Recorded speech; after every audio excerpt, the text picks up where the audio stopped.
오늘 우리가 함께 볼 하나님의 말씀은 창세기 36장 9절에서 19절까지 있는 말씀입니다. 창세기 36장 9절에서 19절, 그 중에 15절에서 19절을 읽습니다. 시작. 에서의 자손 중 족장은 이러하니라. 에서의 장자 엘리바스의 자손으로는 데마 족장, 오말 족장, 스보 족장, 그나스 족장과 고라 족장, 가담 족장, 아말렉 족장이니 이들은 에돔 땅에 있는 엘리바스의 족장들이요 이들은 아다의 자손이며 에서의 아들 르우엘의 자손은 나핫 족장, 세라 족장, 삼마 족장, 미사 족장이니 이들은 에돔 땅에 있는 르우엘의 족장들이요 이들은 에서의 아내 바스맛의 자손이며 에서의 아내인 오홀리바마의 아들들은 여우스 족장, 얄람 족장, 고라 족장이니 이들은 아나의 딸이요 에서의 아내인 오홀리바마로 말미암아 낳은 족장들이라. 에서 곧 에돔의 자손으로서 족장된 자들이 이러하였더라. 아멘. 9절부터 14절에는 세일산에서 에돔 족속의 조상에서 에서의 족보가 이러합니다 라고 이야기합니다. 그래서 아내인 아다의 아들은 엘리바스요. 그 엘리바스 다음에는 바스맛의 아들은 르우엘이요. 르우엘의 아들들은 엘리바스의 아들들은 또 누군지를 데마, 오말, 스보, 가담, 그나스라는 사람이 있고, 그 다음에 에서의 아들 엘리바스의 첩이 하나 있는데 그 첩이 딥나는 아말렉이라는 족속을 만드는 또 엘리바스를 통해서 낳게 돼서 그 족속이 하나라고 이야기합니다. 그 족속에서 총 7명이 그 아다의 자손으로서 족장이 되어지고요. 르우엘의 아들들은 그 나핫과 세라와 삼마, 미사, 이들은 에서의 아내 바스맛의 자손이고, 시브온의 손녀 아나의 딸 에서의 아내 오홀리바마는 그가 여우스, 얄람, 고라 이렇게 3명입니다. 그래서 7, 4, 3명씩인데 중요한 건 여기서 총 14 손자들이 족장이 되어집니다. 에서의 아들들 엘리바스, 르우엘 이런 그 자녀들로 된 게 아니라 딱 그 엘리바스와 르우엘의 자녀들, 손자들이 11, 그 다음에 에서의 자녀가 3, 이렇게 해서 족장이 총 14이 되어집니다. 이게 좀 야곱의 족장들, 그죠? 12지파라고 하는 지파의 족장들하고 좀 다른 게 무엇입니까? 야곱은 그의 자녀들이 족장이 되어졌죠. 족속의 지파들이 되어졌고, 다만 에서는 어떻게 되어지는가 봤더니 자기의 아들들은 3명, 그죠? 올리바마의 아들들에서 3명이 족장이 되어지고, 그리고 난 다음에 그 손자들 데마, 오말, 스보, 가담, 그나스, 그 다음에 딥나의 아들 아말렉, 그 다음에 그 나핫, 세라, 삼마, 미사 이렇게 나오게 되어집니다. 어찌됐든 보면 이 자녀들의 이 모든 14명이 한 족속을 이루는데 조금 다른 게 믿음의 족보에는 족장이 또한 이스마엘까지는 12명이 한 족속에서 한 민족이었는데 에서는 좀 더 많은 14이 한 족장이 되어집니다.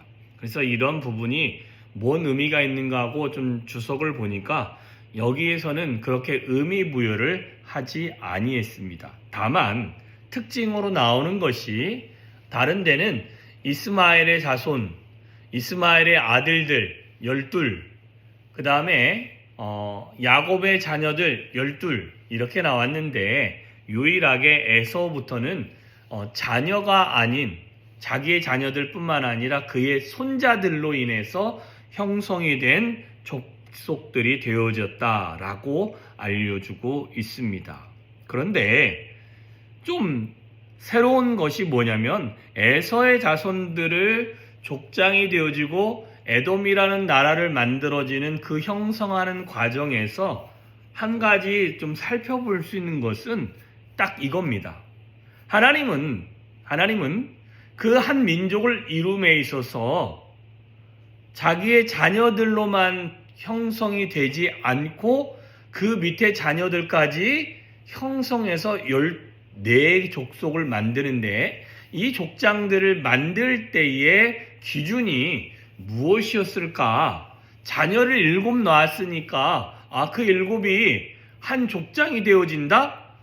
그건 또 이해하기가 조금 어렵습니다. 그래서 좀 생각을 해봤을 때에 엘리바스보다는 데마나 오말이나 스보나 가담, 그나스나 아말렉이 그 엘리바스보다 훨씬 더 영향력 있는 사람이 아니었을까.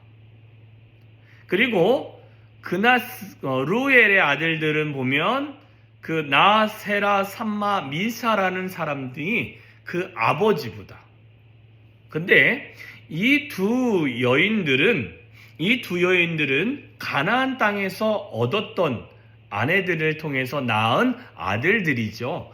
그 아들들의 영향력이 이스마엘의 아내, 그죠? 이스마엘의 아내를 통해서 그 딸들을 통해서 아내를 얻었던 그 자녀들보다 영향력이 좀 덜 있다라는 것입니다. 이스마엘은 자기가 낳았던 자녀를 족장 삼았죠. 그리고 그에게서는 위대한 인물들이 이제 이스마엘의 자녀에서 나오지만 가나안 땅 헷족속 히위족 속에서 얻었던 사람들은 그들 안에서는 큰 인물들이 없다가 에서를 통해서 그의 아들, 그 아들의 또 자녀들을 통해서는 하나님이 한 족속을 이룰 만한 위대한 인물들을 나오게 했다라는 것입니다. 이게 좀 생각해 보면 이런 것이 있습니다. 신앙생활할 때 우리는 이런 생각을 합니다. 내가 복을 받고 내 자녀가 복을 받고 그 다음에 자녀들이 복을 받고 라는 것이 있습니다. 그런데 좀 더 생각해 보면 나는 복을 받지 못했는데 내 자녀가 하나님의 큰 복을 받을 수 있게 되어지는 경우도 있겠죠. 사무엘상에 보면 다윗과 사울의 관계를 보면 하나님께서 다윗이 하나님과 함께 지혜롭게 행동하니 그 다음에 하나님의 마음에 합당하니 또 주변 사람이 그를 인정하니 하나님이 그의 가는 길에 형통함을 주십니다. 그런데 사울은 하나님 앞에서 선택받은 자임에도 불구하고 그의 영향력은 다윗보다 못하였다라는 것입니다. 심지어 다윗이 사무엘을 만나러 라마로 내려갔고 그들과 함께 나이옷이라는 지역으로 사무엘과 사울이 다윗이 움직입니다. 그 안에 사울과 함께함으로 그 지역이 성령으로 충만했다라고 이야기를 합니다. 그러다 보니 사울이 다윗에게 사무엘에게 사물함을 보냈는데 3명의 무리를 보내게 되어집니다. 첫 번째 무리가 그 가운데 가니까 성령 충만해서 예언했더라. 두 번째 무리를 보내니 두 번째 무리도 그러했더라. 세 번째 무리도 그곳에 보냈더니 세 번째 무리도 예언했더라. 마지막에는 사울이 가서 그 무리 가운데 가는데 그 라마나요스로 올라가는 도중에 사울이 예언하고 하나님 앞에서 그 성령 충만함으로 말미암아 심지어 그가 빨가벗고 하나님에서 밤새 예언하면서 그도 사울도 예언자 중에 하나다라는 소리를 들을 수 있는 그런 소리들입니다.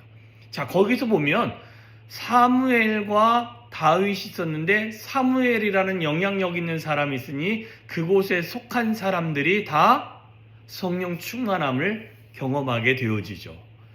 이것은 족장으로 세웠다라는 것은 그 사람이 영향력이 있다라는 것입니다. 그 사람은 그 아버지와 그 할아버지를 통해서만 족장이 되어지지 않습니다. 자, 하나님의 계획은 힘있고 하나님의 그 권세 있는 사람을 통해서 일을 이루어 가십니다. 근데 신앙생활에서는 내가 복을 받지 못하지만 내 자녀가 복을 받고 또한 그 자녀 밑에서 복을 받을 수 있는 자가 나오는 것입니다. 그 사람들 보면 그 사람의 자체가 복이 아니라 그 사람이 하나님과 함께하고 하나님 편에서 하나님의 입장에서 봤을 때 얘가 족장이 되어지면 좋겠구나라고 해서 세우는 하나님의 계획인 것입니다. 그러니 우리가 좀 살펴볼 수 있는 것이 우리가 복을 받지 않는 것은 내가 하나님 편에서는 나보다는 내 자녀의 입장에서 훨씬 더 은혜가 되어질 수 있는 자가 나올 수도 있다라는 것입니다. 그렇다고 지금 현재 내가 복을 받지 않으면 그것도 마음이 되게 불편할 수 있잖아요. 그래서 우리는 늘 생각해야 될 게 뭐냐면 내가 얼마나 하나님 앞에 있고 하나님의 뜻에 합당하고 하나님이 선택해서 세울 만한 사람인가, 이거에 우리가 집중할 필요가 있습니다. 하나님이 나는 부족하지만 내가 하나님 편에 있으면 하나님이 그를 세워서 족장을 세울 수 있습니다.